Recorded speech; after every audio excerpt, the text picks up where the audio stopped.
Mr. Speaker, members of the House, the Lilly Ledbetter Fair Pay Act goes to basic and fundamental American values, both in our daily lives and in our workplace. And that is that people ought to be rewarded with equal pay for equal work. It's fundamental. It's basic to our economy. It's basic to our society. It's basic to our sense of fairness, to our sense of justice, and to our sense of equality. But in far too many workplaces, that's not what is done.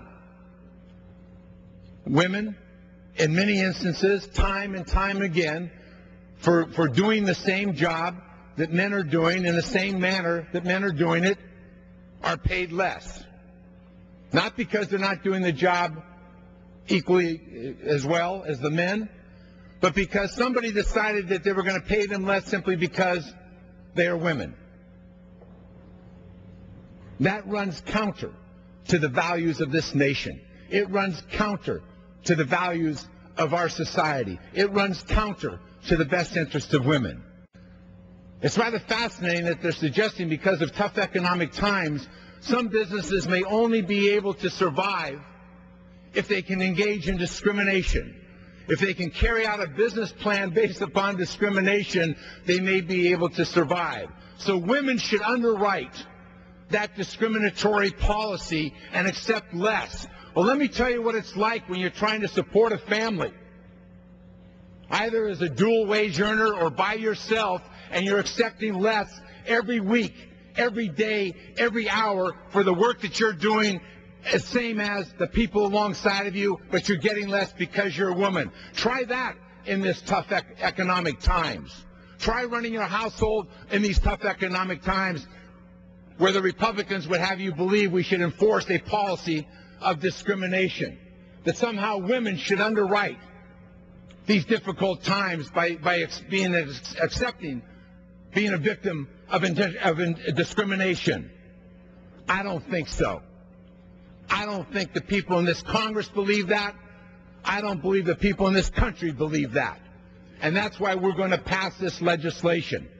It's fundamental to the values of this country. Now, they're trying to run up the scare tactics that this gets rid of the statute of limitations. Same statute of limitations, 180 days. That somehow if you waited a long time, you'd collect more recovery than otherwise. No, you get 2 years of back pay. That's the maximum, and that's it. But they want to suggest otherwise. No, that's what the law says. And because of that, because we reset the law to what it was as it was interpreted by courts all over this country and by employers and employees, the CBO in its independent analysis said this does not increase cost because it does not create a new cause of action, and they don't expect a lot of action as a result of this because we go back to the law as it was.